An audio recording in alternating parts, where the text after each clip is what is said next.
नमस्कार मंडळी. आज आपण पाहतोय उन्हाळा स्पेशल नाचणीचा उत्तप्पा. अतिशय सोपा पदार्थ, बनवायला इतका इझी की अगदी तुम्ही कुठलंही प्रिपरेशन न करता सुद्धा अतिशय उत्तमरित्या हा पदार्थ बनवू शकता आणि खायला इतका चविष्ट लागतो.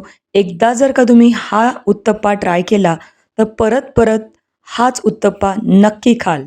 म्हणजे रेग्युलर उत्तप्पा खाणं तुम्ही बंद कराल, इतका हा टेस्टी ग्लुटन फ्री आणि अगदी मिलेटचा उत्तप्पा आहे.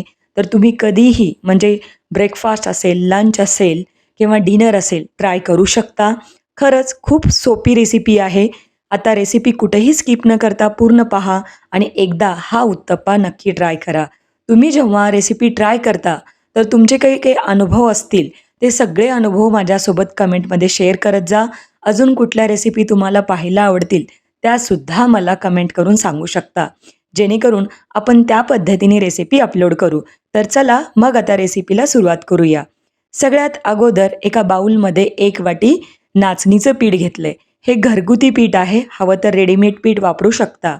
यामध्ये पाव कप किंवा पाव वाटी बारीक रवा घ्यायचा आहे. रवा नसेल वापरायचा तर तांदळाचं पीठ वापरू शकता. इथे 1 चमचा भाजलेल्या जिऱ्याची पूड आणि चवीनुसार लागेल तसं मीठ वापरायचं.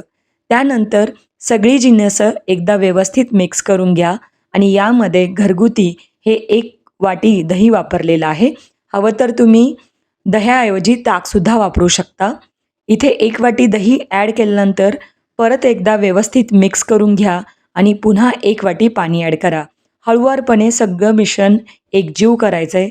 एकत्र पाणी ॲड करू नका, अन्यथा पीठ पातळ होतं आणि बऱ्याचदा पिठातल्या गाठी फुटल्या जात नाहीत किंवा थोड्याशा गाठी राहण्याची शक्यता असते.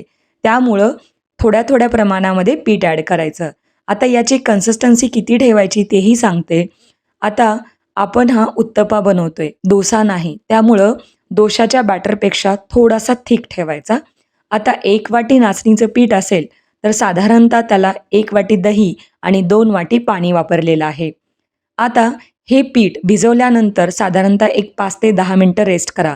जर वेळ नसेल तरीही बनवू शकता, पण यामध्ये मी सुजी वापरली आहे किंवा बारीक रवा वापरला आहे.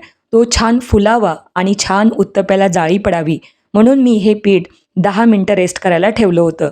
पण तुमच्याकडे वेळ नसेल तर सरळ-सरळ पाव चमचा इन्स्टंट आपण इथे खाण्याचा सोडा वापरला आहे आणि पीठ एकदा हलवून घेतलं आहे. त्यानंतर इथे लोखंडी तव्याला तेल किंवा तूप गरजेनुसार वापरावं आणि छान तवा कडकडीत गरम झाला की लगेच पीठ हे ओतून घ्यायचं आहे. गरम तव्यावर पीठ टाकल्यामुळं उत्तप्याला छान जाळी पडते आणि वरचा जो काही भाग आहे किंवा उत्तप्याची वरची साईड ओली असतानाच यामध्ये भाज्या लावा.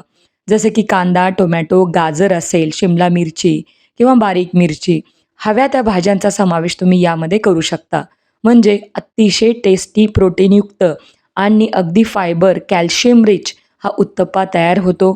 डायबेटिक पेशंटसुद्धा हा उत्तप्पा खाऊ शकतात. इतका हा पौष्टिक आहे. आता खालच्या बाजूनी तो व्यवस्थित भाजला गेला, की त्याला फ्लिप करून वरच्या साईडनी सुद्धा मी भाजून घेतला आहे.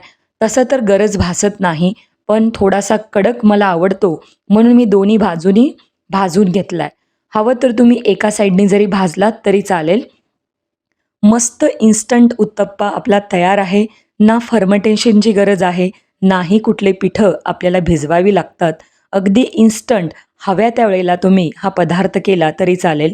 बघा किती छान जाळी पडली आहे आणि तितकाच हा मऊ लुसलुशीतसुद्धा झाला आहे.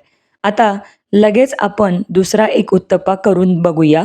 म्हणजे तो कसा बनतो तोही तुम्हाला लक्षात येईल, की प्रत्येक उत्तप्पा हा अप्रतिम तितकाच जाळीदार बनतो. फक्त या टिप्स लक्षात ठेवा. गॅसची फ्लेम मीडियम ठेवा.